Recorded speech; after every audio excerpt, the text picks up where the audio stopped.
World Champions of Baseball. The Philadelphia Eagles are Super Bowl champions. Eagles fans everywhere, this is for you. Now entering the game for Philly Pressbox Radio, Bill Furman and Jim Chet Chesko. It's Wednesday, August 9th, 2023. Welcome to the Philly Pressbox Radio Roundtable, brought to you by the Irish Rover Station House in Langhorne, PA. Allstate Insurance in Westchester, PA. Cavs, Philly Tailgates, and the Edge of Philly Sports Network. I'm Bill Furman. I'll be your host tonight, along with my partner, Jim Chet Chesko. Chet, it's hitting season, as Charlie would say. The Phillies are swinging the bats and taking care of their business. They now sit in first place in the wild card hunt. 50,000 people showed up at the link for practice. That's right, practice we're talking about. Meantime, Howie is at it again. He's added some linebacker depth as the Birds get ready for the preseason opener Saturday night in Baltimore. College football, just a few weeks away. You know it's my favorite time of the year. Penn State getting a preseason number 7 ranking. And we'll preview the 10th Philly Pressbox Radio Round Hall of Fame ballot. Hard to believe it's been 10 years already. And, hey, Chet, we have to talk about the Philly fans and Trey Turner. I got to get your take on this. As always, there's plenty to talk about in Philly sports. I got to tell you, Bill, preseason football starting up, college football a few weeks away. That means summer is winding down. I'm not ready for that. I need more pool time. Well, you better get some because September is upon us pretty quickly. And well, I tell you what, I could give you some of the heat that we've got. Another 114-degree day down here with the heat index today. My pool is 93 today. I like that. Our pool was in the low 90s a couple of weeks ago when I was in there, and I loved it. I'm fine with that. Yeah, well, that's a little warm. That's a little warm. Hey, PJ just threw up there 3-0 Phils on the Castellanos home run to get things going. Woo-hoo. Trey Turner leading off tonight. How about that? I'll bet we'll talk about that too. Hey, we have a great guest making a return visit tonight to Philly Pressbox Radio. Former Phillies no-hit pitcher Tommy Green will be joining us later on. Yeah, always good to talk with Tommy. In this case, not only about the current Phillies, but also about Alumni Weekend coming up at CBP this weekend. Sunday ceremonies honoring both the 1983 and Tommy's 93 NL Championship Phils teams. Going to be a great weekend at the ballpark. I will be there on Sunday. And, oh, Bill, I didn't tell you this ahead of time, but we will also have a little cameo appearance by another key member of those 93 Phillies. So stick around for that. Oh, well, that'd be a surprise on me, huh? Yep. All right. Well, hey, let's get to it. Let's talk some Phillies. Chet, we'll open with that tonight. They're hot again. It's hitting season. The power is back. They've won some games, maybe not against the best competition, but you know what? They all count. And Kyle Schwarber's heated up, so let's bench him. Alex Boehm is the hottest hitter on the team, so let's give him the second game off. Last night, I don't know what goes through Rob Thompson's mind, but the boys are starting to hit. Yeah, that is the good thing. They're scoring lots of runs, averaging 7 runs a game over the last week or so. Yeah, it's against bad teams, but hey, you got to play these teams. It's a balanced schedule now. Everybody's playing these teams, but right now it just happens to be the Phillies' turn, and they're eating them up. So that's good. That's good to see. And as you said, they are now one of the co-leaders for the wild card spot. This is updated as of right now. But you know what? I think technically San Francisco has the edge over Philadelphia because the Giants swept Philly when they played earlier this season. So that's the first tiebreaker as far as I know. And the way it stands, they would meet each other in that first round of the playoffs if things were to, remain this way. Well, the thing that I'm seeing, Chet, the pitching is straightening itself out a little bit. The starting pitcher's going a little deeper. But when you're hitting the ball, good things are going to happen to you. And when you're hitting the ball like the Phillies have over the last week or so, you know what? I'll take them against anybody. Line them up and let them play for a 3-game, 5-game series in the playoffs. There are not going to be any gimmies. Yeah, you mentioned Rob Thompson making some curious decisions. Bohm's been hot, and he sits the second game of doubleheader. Fine, it's a doubleheader. Schwarber hits a couple of home runs yesterday. Didn't do anything in the second game, but now he gets a rare day off today after it just seemed like he was heating up. I know these guys should get a day off once in a while, but not when they're hot. Well, 114 straight games for Schwarber, Yeah. and when he's been absolutely horrible, and you didn't sit him. And now he's heating up a little bit, and you do sit him. I have nothing for that. I got no logic to put with that. Yeah, I can't explain it. I like Rob Thompson, but I can't defend him on this one. I do like that he's gone with a 6-man rotation, and Lorenzen getting his Phillies home debut this evening. So far, so good. So, despite some of the things he does, I like where they sit, as you do, tied for the lead wild card spot. So just got to get it all together over the next 6 or 7 weeks. Yeah, and as I said, even last year during the playoff run and into the World Series, I'm not in love with Rob Thompson. I'm just not. I think he makes some kind of crazy moves, crazy decisions, and it seemed like last year he got bailed out by big hits, down the stretch, and it was some things that looked crazy turned out making him look really good. But now we've had almost a full season of him at whatever we are up to, 114 games or whatever. I don't know. There's some crazy stuff going on. What? Well, I was going to say the other thing. If there's only 2 guys on this team that can carry this team, I think that can really take them. It's Castellano or Schwarber, if he gets hot and starts bombing, and Harper. Yeah, and Harper. I mean, Bohm is the hottest hitter maybe in the major leagues, but he's not going to carry the team. Castellanos in the first half was really good. He's not going to carry the team. It's Harper and it's Schwarber that are going to have to drive this thing. Although Castellanos has starting to get it back together over the past week. He's got, a 7-game hitting streak, or 8 now, I guess. Something curious today said by Rob Thompson on WIP this morning. He said that if Turner continues to hit, it is possible that he will move back into the leadoff spot instead of Schwarber. He didn't dismiss that possibility. Now, we'll see if that happens. First of all, you do want to make sure Turner does stay hot. We can talk about the whole ovation thing at some point, either now or later. I know you want to. Oh, we'll get to that later. Okay. Yeah. Well, let's see. I mean, to me, it would have been Stott, and it would have been 6 weeks ago. I don't know why it has to be Turner, but Stott's still hitting over 300, and he's consistent. He drives the ball all over the field. I mean, he can run. So can Turner. But one was hitting 300 and one's hitting 240. I mean, I'm not real smart, but I do know a little bit of math. And Alec Bohm has looked really, really good in that number 2 spot. So let's keep him there when he's in the lineup. That's right. All right. Hey, you had a chance to visit with Tommy Greene yesterday to talk Phillies. Again, we couldn't do it live due to scheduling, but we appreciate Tommy taking the time to join us. So let's talk about it. Yeah, Tommy keeps very busy with charity work for the Daulton Foundation and, lots of golf too. Tommy loves to golf. But, hey, whenever we can schedule some time with Tommy Greene, it is always worthwhile. And here's our chat. Year and a half since we last had this guy on Philly Pressbox Radio with us, a key member of the 1993 Phillies starting rotation, who looks like he could still pitch today, frankly. It's our old pal, Tommy Greene. Hey, Tommy, how are you? How you doing, Jim? Good to be with you, man. Oh, man, I'm good. We will talk at length about the 1993 Phillies and Alumni Day and all that stuff in a couple of minutes, but let's start with your take on the 2023 Phillies. They've certainly been inconsistent, but that was the case last year, too, and they ended up going to the World Series, so who knows? What are your concerns as we head into the final 48 or 50 games of the season?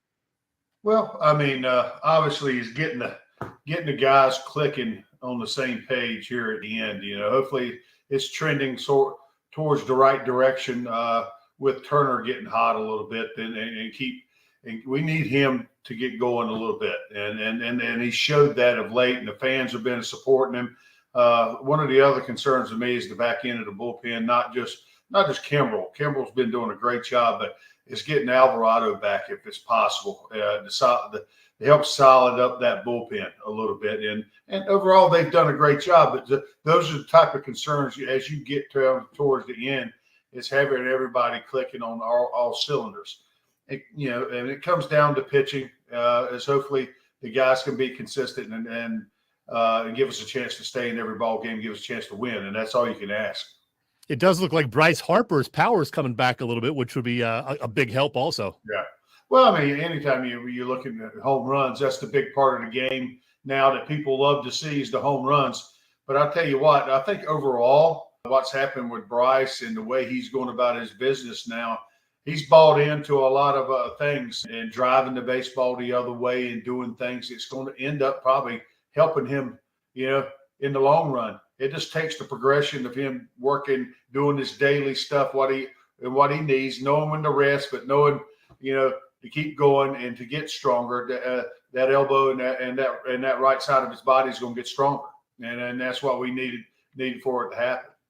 How about what the Phillies are getting offensively from the younger guys, Alec Boehm and Bryson Stott? Well, I'll tell you what, they wouldn't be where they're at without those guys in the daycare, because I'll tell you what, they've done an exceptional job all year long. And I tell you what, there's really no better hitter on their team in their approach than there is it, and is not afraid with two strikes than Alec Boehm and Stott.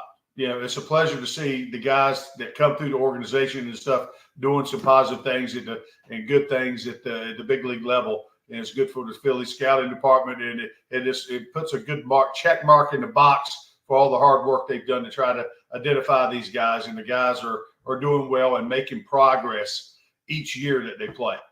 It's going to be an interesting final 7 weeks of the season for sure. All right, Alumni Weekend at Citizens Bank Ballpark, festivities all weekend long, including a great fundraiser event in connection with the Sunday game. We'll talk about that in a minute. But regarding the 1993 season, Tommy, how did you guys pull that off, going from 70 wins and last place in the NL East in 1992 to 97 wins and the pennant in 93? Well, I'll tell you what, a lot of the core of that unit was already there. I think there were some times where we needed a couple extra pieces, but the overall health of the team wasn't good, but then the 93 came and we had that same group plus a couple of additions that they brought in with Eisenreich and, Milt Thompson and Incabilia, and, they had got DJ the year before. And I mean, it's a thing about being healthy, plus some of the guys playing up there to their ability. Sort of like what's happening with Stott and Alec Boehm. They're playing up there to their ability. We all got identified at a young age coming through the organization or other organizations that we were drafted by as being possibly impact player in the big leagues. And then it's all about going and doing it. You can write it down on paper all you want, but it's the progression and staying healthy. And I think that was the huge thing is the staying healthy part. For the most part, we didn't have the significant injury that really cost us in our lineup, as far as, one of our big guys going out. I mean, you don't see it that often these days, but, we had 3 platoons that played that year, at second base, and then the outfield, two outfield positions, So it's, you had a lot of quality guys, getting a chance to play, and it stayed hot and everybody contributed. And for the most part, pitchers stayed healthy. I was the only one. I didn't have any arm injuries, but, I pulled a groin and after the All-Star break, 2 starts after the All-Star break, it cost me almost a month, to get back, to where I could really go good, and, then I got on the run at the end, and, people it comes down to getting healthy at the right time. We got healthy at the right time again and pushed and finished up solid in the year. It gave us a chance to get got in. Well, obviously we got into the playoffs, but it gave us a chance to match up against the Braves decently. And, everybody on paper thought the Braves were going to kill us, but they didn't want nothing to do with us. You had as many wins in 1993, despite that groin injury, as Curt Schilling did, 16 wins. And you had a lower ERA than Curt Schilling, so not too shabby, Tommy. Well, I appreciate it. I'll tell you what, all of us, people ask me what was the most important thing about that year. I say what, people talk about going to the World Series and stuff like that. That's great. That's gravy. It was the getting in. It was the winning the year's worth of work.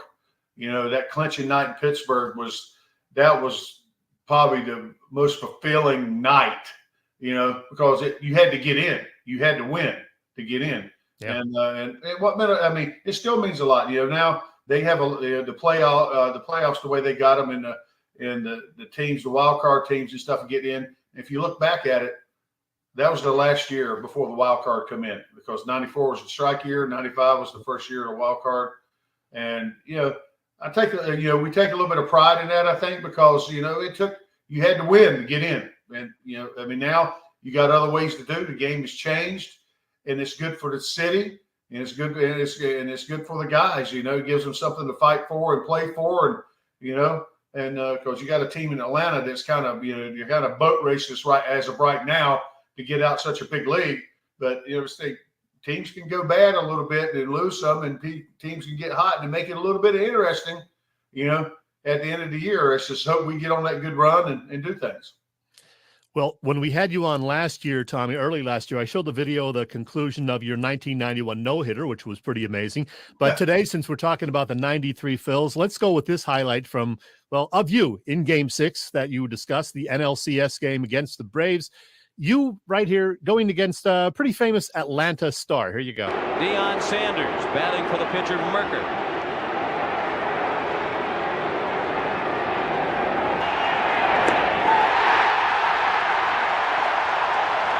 2 outs in the 7th. Back-to-back strikeouts in the inning for Tommy Green.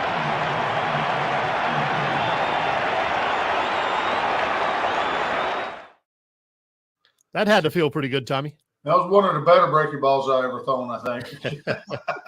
It did exactly what I wanted it to do and where I wanted it. I'm not going to make you revisit what happened in Game 2. Your Game 2 start didn't go so well, but hey, that's part of baseball. Sometimes you learn a lesson, a little bit how to take care of yourself. That Game 2 I was working on, I think I might have been pitching on the 10th day.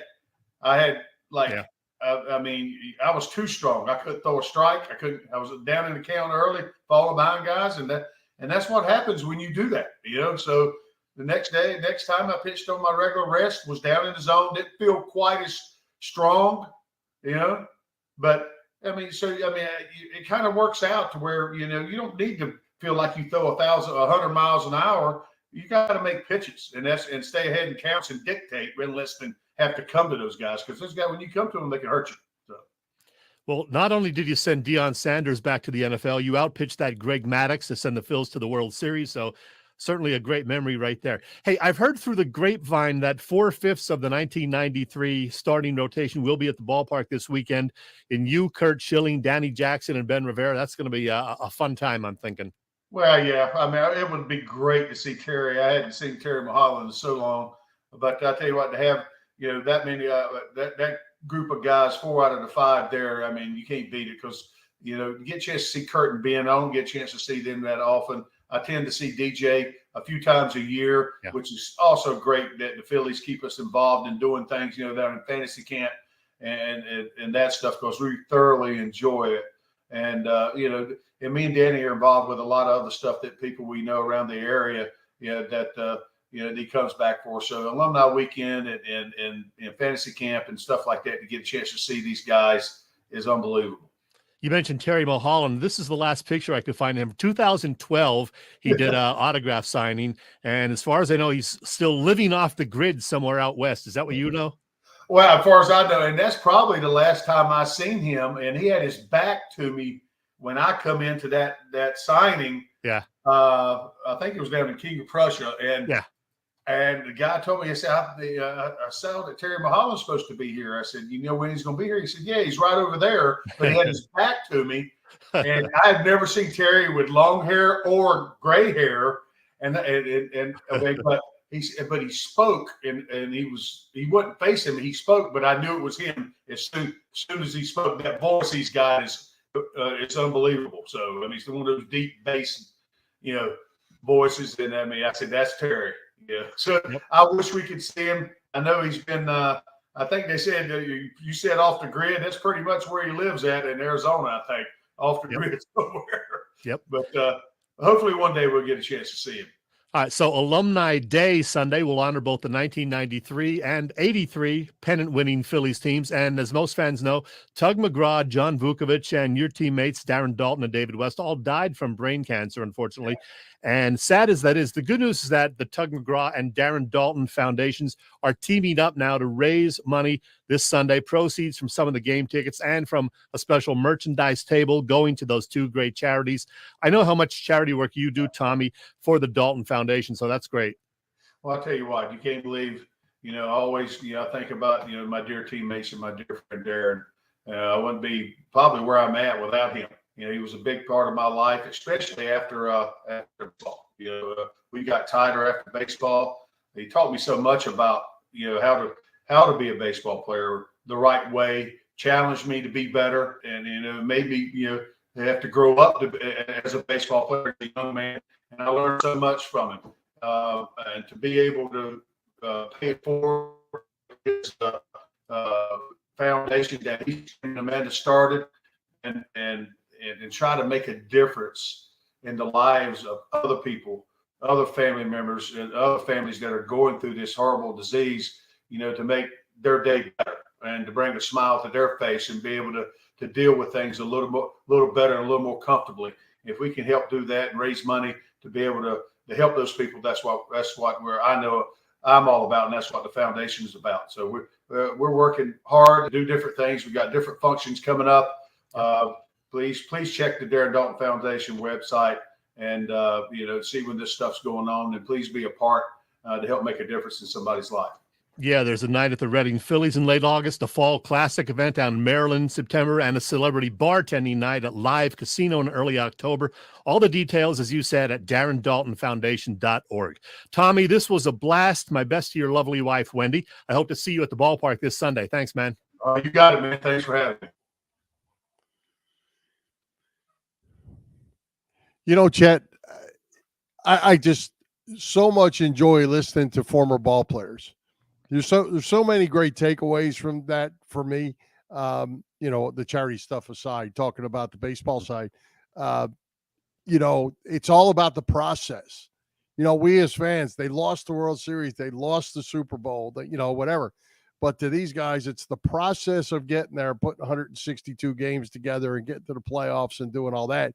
And any player you talk to, former, professional player, that's what they tell you. Yeah, absolutely. And I think it's great that the Phillies do honor their past like this, the 83 and 93 teams in this case, and the fact that so many of the guys from those teams have stayed in touch and stayed friendly. So it'll be nice to be at the ballpark Sunday and see them all introduced. They got a pretty good contingent showing up from what I hear from John Brazier. So that's going to be fun. Yeah. Hey, I want to throw this up. Tim Hickether says, will they be doing anything in King of Prussia soon? Just today, the Philly show announced the first run of its lineup that's coming up in September. And Tommy is not on that list yet, but Tim, check it out, phillyshow.com. Dr. J and Allen Iverson, Brad Lidge and Carlos Ruiz, Jim Tomei and Scott Rowland are a few that I saw that were announced. Pete Rose that I saw were announced today. So check that out too. We'll give a plug to the Philly show. So they'll add a lot of guys to that list. All right. And before we take a break, Bill, I mentioned there would be a cameo appearance by another member of the 93 Phils. Well, here we go. I've been holding this little video piece actually since I filmed it back in January at a Daulton Foundation event up at Von C Brewing in Norristown. That particular former Philly that I'm talking about discussed, a little situation involving Phillies pitching coach Johnny Padres and ace hurler Curt Schilling about on occasion, he wasn't pitching much like an ace. It was during a period the entire starting staff had been struggling, as a matter of fact. I believe this was 96 because I went and I checked the notes from, when this probably happened, 1996. And we get that story from this guy, Mickey Morandini. He had a string of really bad starts, and our bullpen was way overused. It was tired, needed a break. And what we needed was a starter to go out, pitch deep into the ball game, and give our bullpen a blow. So we're playing in Cincinnati, an old Riverfront Stadium, and at that ballpark they shoot off fireworks when the home team hits a home run.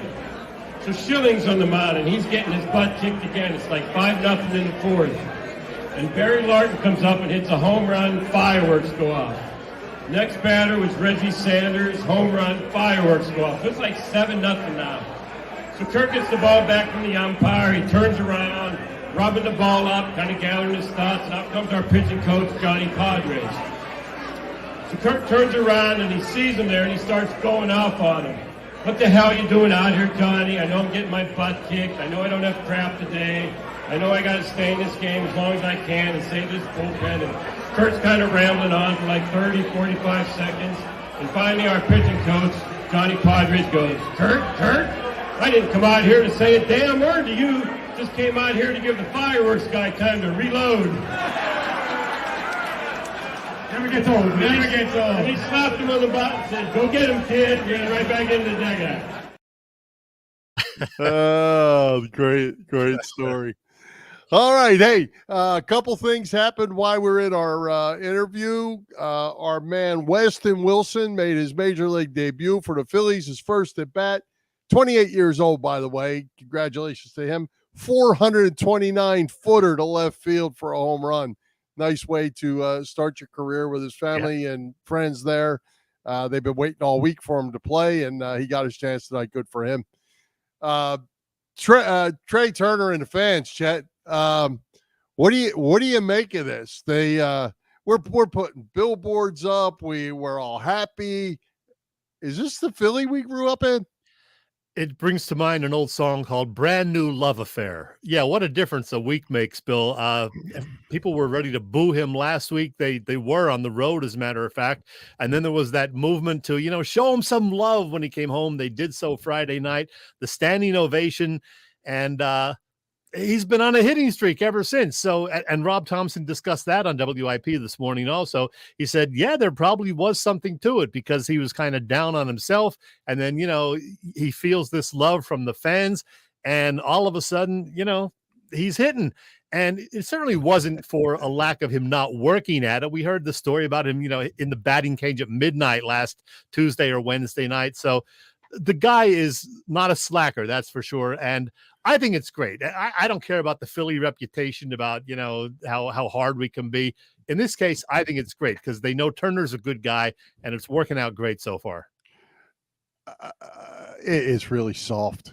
It's really soft, though. Come on. Well, here's the deal, Chet. I live here in Lakeland, just not far from Tampa. And let's go to the football side, to the Eagles side. Shout out to the Eagles fans, by the way. We'll get to that too with 50,000 showing up for practice. But in Tampa, they are scared to death to go to Philly. They don't even run travel trips from Tampa to Philly because they're scared of the Philly fans. Really? Frankly, I think that's good. I think that's good. Don't come to our place. Now, if we're all going to rub each other's back, and all that, I just, I get you rooting for your guy. I get that you got your guys back, but man, it's a soft showing by the Philly fans. I love it, actually. Yeah, and I'm glad they didn't continue it like into Saturday and Sunday and Tuesday. Well, they did do it the second day. They did it for 2 days. To an extent. Now they've kind of backed off, and that's good because then it becomes kind of a joke, So they just showed him some love, and he responded. And Philly is just the only thing with love in Philly is that statue thing they have at the park, that love park thing. The love statue, yeah. Look, whatever works, and this time it's working. So let's keep it going. Turner has another hit already tonight. Don't think too much about it, Bill. I won't.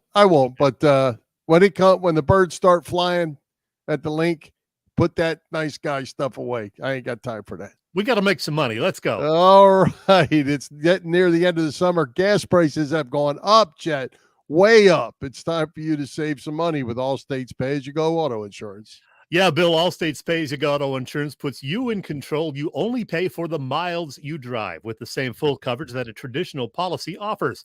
Pay-per-mile insurance gives customers greater control of their insurance costs. See how much you can save with pay-per-mile car insurance by calling your local agent in Westchester, Pennsylvania. That is Dave Lavoie. And by the way, in addition to auto insurance, Dave's Allstate office also offers home and renter's insurance, life insurance, business insurance, and more. Allstate in Westchester. It's Dave Lavoie. Call him 610-430-0700. Again, 610-430-0700. There you go. Hey, what's going on over at the Irish Rover Station House this week? Well, they, again, have some terrific dinner specials over the next few days, Thursday through Sunday. That Jack Daniel's New York strip steak sounds pretty darn good. And Thursday also brings back, it's week 2 of Burger Wars. 3 tasty burgers this time vying for your attention.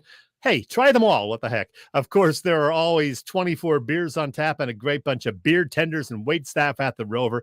And check this out. It is still summer. Yeah, it's August, but the Rover has just set the date for their annual Oktoberfest event.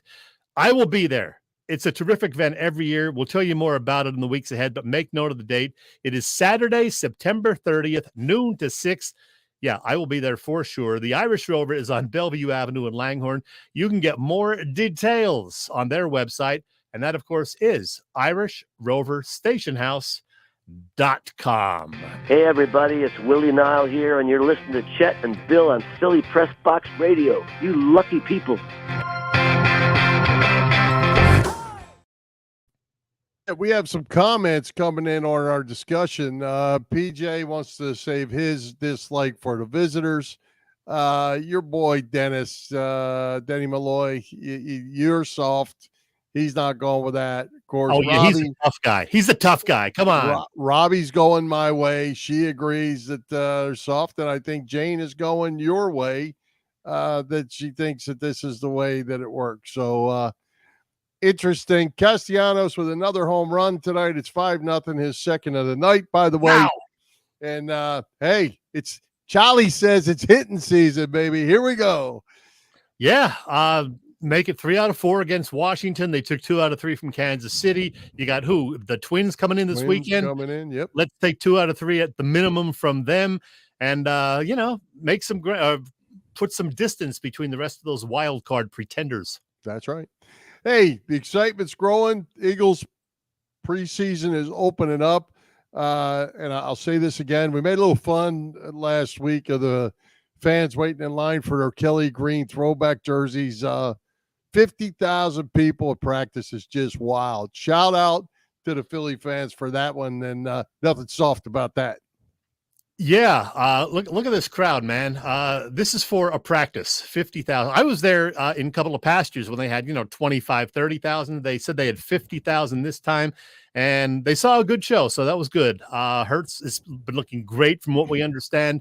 Marcus Mariota, not so great, although he did have a good day today from what I heard, and we'll probably see him in that preseason game Saturday night. So, you don't learn a whole lot during preseason action, but I do want to see Mariota, because if Jalen Hurts gets injured, you're going to see Mariota. He is the backup, it looks like. So hopefully he can give us something if needed. Yeah, well, he'll certainly get a look here starting Saturday. So a couple linebackers are now in the fold, Miles Jack being one of them, who's quite a player. Both solid veterans coming in. On the 1-year deal, how he manages to get those 1-year deals out of these guys sitting at home, and we'll see how this plays out for him. Kobe Dean is a little nicked up, it looks like, but apparently he was playing well also. But adding depth to probably their weakest position room is really good again by Howie. Yeah, nothing wrong with that. And as you said, Howie loves the 1-year deals. It gets guys to play harder to try to win another contract. So whether it be in Philly or elsewhere, I love it. I love having the depth at a key position. They don't view it as a key position, but hey, you got to have a good linebacker. And Kobe Dean is really a semi-rookie. He didn't see much action last year, so a lot of pressure on him this year. And some other new faces there. Going to be interesting to see how they look in the preseason too. Yeah, and I think, this the defense is evolving. I think the linebackers are becoming more important. Sean Desai is the new coordinator. They're going to stick to their core of 7 up front, going to be solid 7. But I think that linebacker position is becoming more and more valuable to them. Yeah, I agree. And what do you make of the Hassan Reddick stuff in recent weeks where he's kind of not holding out, but kind of hinted at some displeasure about being underpaid? I mean, he signed the contract and then he went out and had a great year. Shame on him. And now he realizes he's underpaid. But you think there's going to be any problem there? No, I don't think he wants to come to camp or he doesn't want to participate in camp. It happens. It happens a lot. The camp's hard and guys don't like it. Especially the veterans that could get hurt or just it's a lot of stinking work. And, maybe they don't want to do that. Yeah, Hassan had the great year last year, and we hopefully will see him have another great year this year. And then maybe you do, give him a new deal or some kind of a restructured deal because, based on what he did last year, he is underpaid. But that's the way it goes sometimes. That's football. That's business. Yeah. What did you see the comment by Jason Kelsey regarding Carter? I did not. The best rookie skills that he's ever faced in his time in the National Football League, and that's after 1-2 weeks of camp. How about that? Yeah, he said this kid has really, really got the tools. So that's exciting to watch because he's going to get a lot of work. And Smith, we're hearing good things about Smith too. So, man, they're going to be very good on defense if these guys really pan out like that. Yeah, well, I like Smith in the draft, and he fell way down, and we were able to get him at 30. It was really good. I think they got 2 steals there. Hey, I want to say one other thing, and I mentioned this a little bit a week or so ago, but I'm a little concerned about the Jalen Hurts hype. There is an awful lot of it. And the new list of the top 100 players came out. He is number 3 on that list. But you know who doesn't care about it? Jalen Hurts. Well, and that's we hope. Thing. Right. And I think you're right. I think everything you hear about him is he's so strong mentally. He's only he turned 25 the other day. Yeah. He's so strong mentally, but it almost seems like, and I think he's a lot mentally stronger than Carson Wentz was, but it almost seems like we were in this Carson Wentz shoes just a handful of years ago where we thought he was coming back as the second coming and it fell apart for whatever reason, whether it was the injury or mental issues or whatever. And I just hope we're not putting so much pressure, the world's not putting so much pressure on Jalen Hurts that it hurts him because maybe he just can't be as good as he was last year and still can be good, really good. I'm thinking back to when I was 25 and how immature I was. And then I look at Jalen Hurts. Man, what a difference. A little bit. All right, Chad, let's give a shout out to all the shows at the Edge of Philly Sports Network this week. The gang has all the bases covered. You can catch all the action on www.eopsports.com, as well as Edge of Philly Sports on YouTube. You can also find our show on the Philly Pressbox Radio YouTube channel. Check us out. Help us out. Hit those subscribe, follow, like buttons, and as always, share with your family and friends. As you can see, there's something going on every day of the week, and it's only going to pick up more as the Phils head down the stretch and football season gets rolling. Hang on, Bill. All right, guys, let's talk about Cherry Law Firm. If you get hurt at work in a motor vehicle accident, personal injury, or affected by criminal law, you got to call David R. Cherry of the Cherry Firm. Call 610-565-0300 or go to cherryinjurylaw.com. Let David R. Cherry fight for your rights. Again, that number is 610-565-0300. That's 610-565-0300 or go to cherryinjurylaw.com. Let David R. Cherry fight for your right. Okay. Very good. We'd like a comment from Robert, and I fully agree with him, Chet. Yes. Should always have open practices. This whole thing is no good. Or at least have more than one. They have one open practice. A few years ago, they had 2. Now they cut it to 1. Come on, man. Give people a chance to go see you. Yeah, absolutely. I 100% agree. Well, hey, Chad, it's August, which means it's time to put our 10th annual Philly Pressbox Radio Hall of Fame ballot together. You and I will discuss who we're adding to the ballot and maybe even dropping a couple players off the ballot. We talked about that last year. We will present that next week. And for those that haven't followed us over all the years, here's the list of the athletes we've added through fan vote and our picks over the years. As you can see, there's a lot of really, really good athletes come Philly, and we've covered a lot of them. So, Chet, we're going to have a challenge. We're going to do 3 again. What did we do last year? We did 2, right? Oh, People voted. The fans picked 2, right? The fans picked 2, and then you and I happened to agree on the one. That's why it was 3 instead of 4. Yeah, but I think we should limit it to 3. So if we don't agree this year, you got the pick this year, Bill. We'll discuss beforehand, perhaps. But yeah, I think I don't want it to become over bloated. So let's have the fans pick the top 2, and then we will collectively choose a third one. So Freddie Galvis isn't getting on the ballot? Freddie will not be on the ballot. Now, speaking of the ballot, first of all, I can't believe this is year 10 for doing this. We started it our first year of doing our show, which we started in 2014. And that summer was when we added our initial 10 guys, the opening class. And yeah, here we are, year 10. So many great names on there, as you pointed out. So we're going to cut it 2-3 again this year. And boy, so many close calls last year. Numbers 3 through 6 in the balloting were Chase Utley, Gary Maddox, Bob Brown, and Jimmy Rollins. Bob Brown just passed a few months ago, right? Right. Further back, 7 through 12, excluding McNabb, who we added, Jerome Brown, Darren Daulton, Ron Hextall, Clyde Simmons, and Eric Desjardins. So some of those guys will return to the ballot. We may choose to eliminate some and add some new guys. Now, Bill, I'm thinking some names that we haven't had on the ballot or haven't at least inducted as yet who could be considered. Former Flyer Mark Recchi had a great long career with the Flyers. And now a Hall of Famer. Jerry Sizemore, 2-time Pro Bowl player with the Eagles. He just retired, I guess, a year ago, but LaShawn McCoy, all-time running leader for the Eagles. Pete Retzlaff, how do we not put him ever on the ballot? Or else we did. Maybe lost him. I don't know. And perhaps the recently retired Cole Hamels, the former Philly, can go on the ballot now, or is it too soon? I don't know. We will have to discuss this between now and next week. And one more for you, Bill. You may say, well, this is a long time ago, but hey, you put some of these other old-time Eagles in there. Here's a name for you, Paul Arizin. 10-year career with the Philadelphia Warriors, averaged 22.8 points per game. He was part of the original 50 greatest players from the NBA's first 50 years.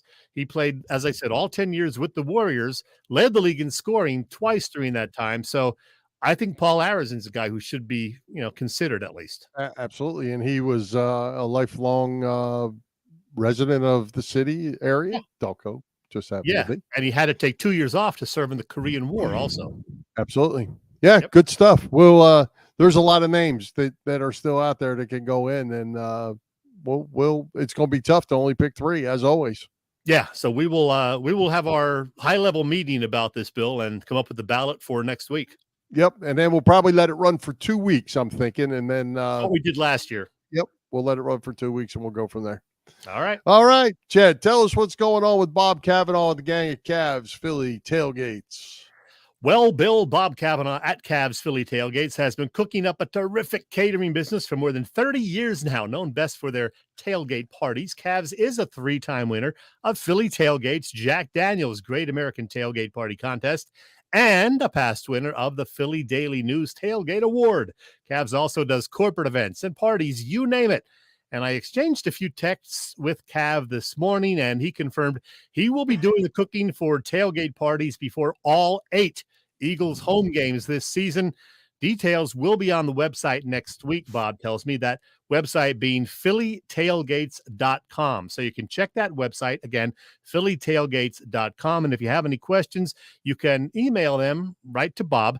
It's cavscatering@verizon.net. Yeah, Cavs Philly Tailgates is the way to go.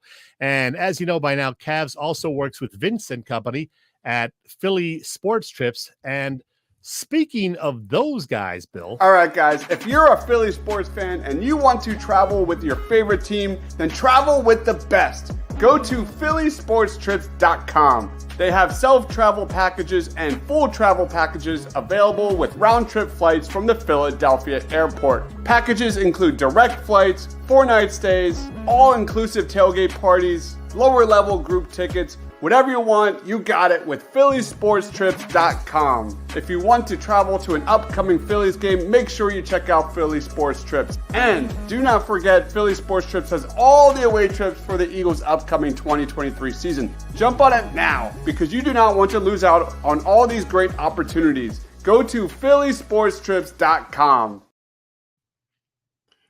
Good stuff. All right, Jet. Tell me something good at Philly sports. Let's go. What do you got this week? Oh, man. You know, Bill, it's not Philly sports, but it is sports. And listen, I'm an easygoing guy, as you know. Some may say soft. Some did earlier in the show. I don't care. But I certainly can't condone fighting in baseball.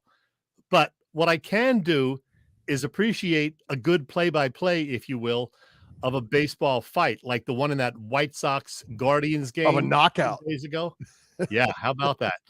Well, let me tell you, I enjoyed that. The call courtesy Cleveland radio play-by-play man, Tom Hamilton. Here it comes. A swing and a smash to first by the diving Vaughn. Down the right field line. Kicks into the corner. Ramirez on his way to second. Head first slide. Safe and in to score is Jimenez. And another hustle double. Right over the bag at first. Now Hosey and Anderson square off.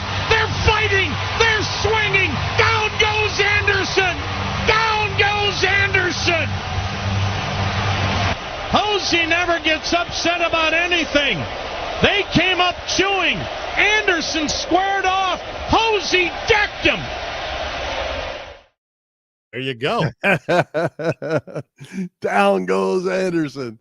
That's great. That was pretty entertaining. I got something good. Yeah, I've seen that about 5-10 times, but I never heard it with that call. That's I love it. Hey, my something good, Chet, is I'm still talking Phillies photo day. Oh yeah, photo day was cool, and the way the players interacted with the fans was cool. The fans showed up ready for that. I thought it was a really cool thing for the Phillies organization to do, and hats off to them for that, and for the players for their I'll call it actions. I don't know, participating in that. They hadn't done it since 2019 because of the pandemic, so they brought that back this year, and it was a huge success, of course. I only did that one time. I went there for photo day. I think it was 2010 or 11, and my buddy Denny was with me, and we were down on the field, and he was able to take a picture of me with Charlie Manuel. So that was the first time I got to meet and get a picture with Uncle Charlie, which was great. Yeah, Phillies. It's hitting season. It sure is. There we go. Man. All right. Hey, Chet, as we mentioned, it's my time of the year coming up. College football's knocking on the door. All the usual powerhouses are in the top 10, including Penn State at number 7. There are high hopes in Happy Valley in 2023. They have some talent. I have been out of the loop on this, Bill, so I don't know, how good they really are. 7 sounds kind of high, but I don't know. And speaking of college football, let's talk about them first. What do you know about Penn State this year? Who's the quarterback? How good are they? Drew Allar is the quarterback. He's been waiting his turn. Yes. He's a big kid. He was the number 1 quarterback in the country when he came to Penn State. Been waiting his turn. They have 2 fantastic running backs that are going to be sophomores. They split the time last year. One was about 1,100 yards. One was almost 1,000 yards. But the offensive line is supposed to be really good. And and I don't have his name because it's kind of a funny name, is supposed to be a All-American on the offensive line for the first time in a long time. So they are very talented. They're still young, and it's time. The crazy thing about the top 10, though, Ohio State, Michigan, and Penn State are all in it. Georgia, Alabama, LSU from the Southeast Conference are all in it. they're all going to play each other, at some point. So they're not all going to win. So we'll see. We'll see. Well, I told you something good a couple of minutes ago. Something that I don't think is good is all the shifting of teams. Now you got Washington and Oregon moving to the Big Ten, apparently. You're going to have, 18 teams in the Big Ten? I don't like that, Bill. No, I don't like it even a little bit. And the interesting thing reading up on that, supposedly there was an agreement with USC when they came in. They wanted UCLA and USC together for that Los Angeles market. Right. They brought them in together. Apparently USC is kind of the driver of that whole thing. That there was a deal. There would be no other Western teams brought in, and that deal went in the crapper, apparently. So, and I think in reading up on this, it's not really about football quite so much. It's about the other sports. And these kids, we still are supposed to call them student athletes because we could get into the whole NIL thing too, but they're supposed to still be student athletes.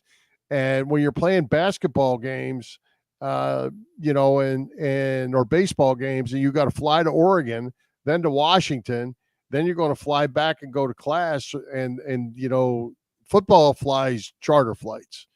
The other ones don't. They fly regular flights like me and you.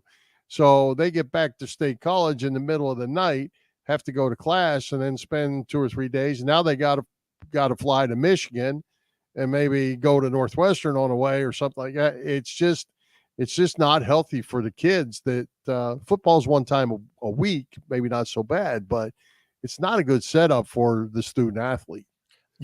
I had a discussion about this whole thing with one of the guys here at Compass Media Networks, where I work, and he's a sports reporter also for Rutgers. He does some play-by-play of baseball and some other stuff at Rutgers and elsewhere.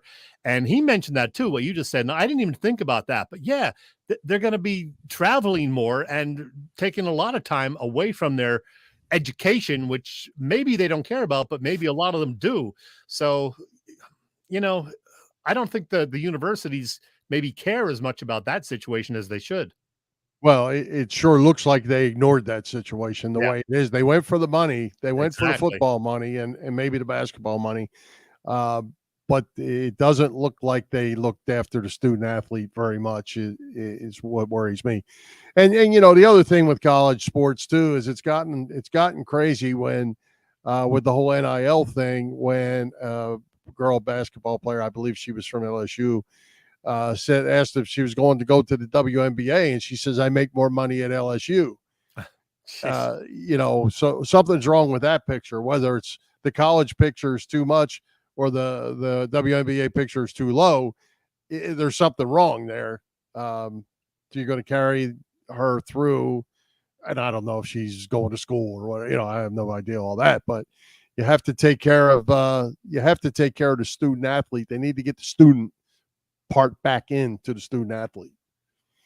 I hate it when we agree, Bill. Yeah.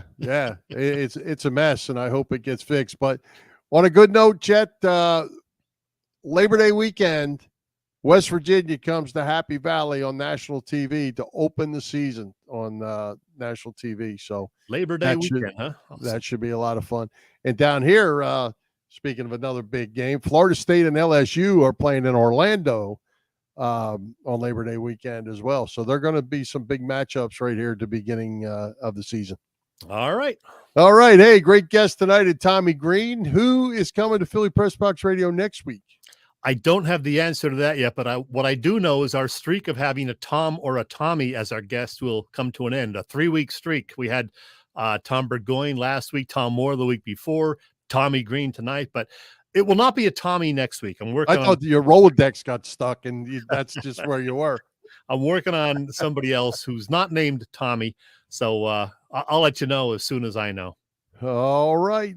What else you got before we get to the Raz room? A couple of things that Bill Furman will not care about. We'll call it a mini random chat. A couple of things Bill Furman doesn't care about in the world of sports. The WNBA's Diana Taurasi became the first WNBA player to hit the 10,000 point level. And the Women's World Cup soccer team. She's pretty good. She's pretty good. The Women's World Cup soccer team got eliminated. Didn't seem like there was a whole lot that's of pretty good too about this team this year. So, so be it. That's all. So, speaking of them, I saw today where I don't know what the total purse was. It doesn't register in my mind. It was several million.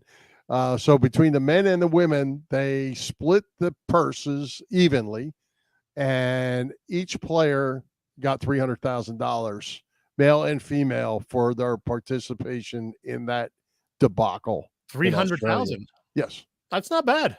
Not bad change for, well, they had to practice, but of course, yeah. Play. Yeah. So right. Not bad. It's probably just subject for another day. The whole women's soccer thing and the loss of appeal from that they created for themselves, going from the darlings to people actually hoping they lost. And we know a lot of that's because a lot of people did not like Megan Rapinoe. Julie Ertz, though, also retiring. We like Julie. Yeah. Mrs. Zach Ertz. Yes, Mrs. Zach Ertz. Take me to the Raz room, Bill. All right, let's take a quick break. Thank our friends at the PPCC 118 Raz room. They post great sports memorabilia on their Facebook page so people can take a chance of winning something they may not be able to afford or have access to. All items come with certificates of authenticity. Continue to run out great autographed memorabilia from all the Philly teams and more. Check out their Facebook page. Like it or follow it. It's PPCC 118 Raz Room. That's right. PPCC 118 Raz Room on Facebook.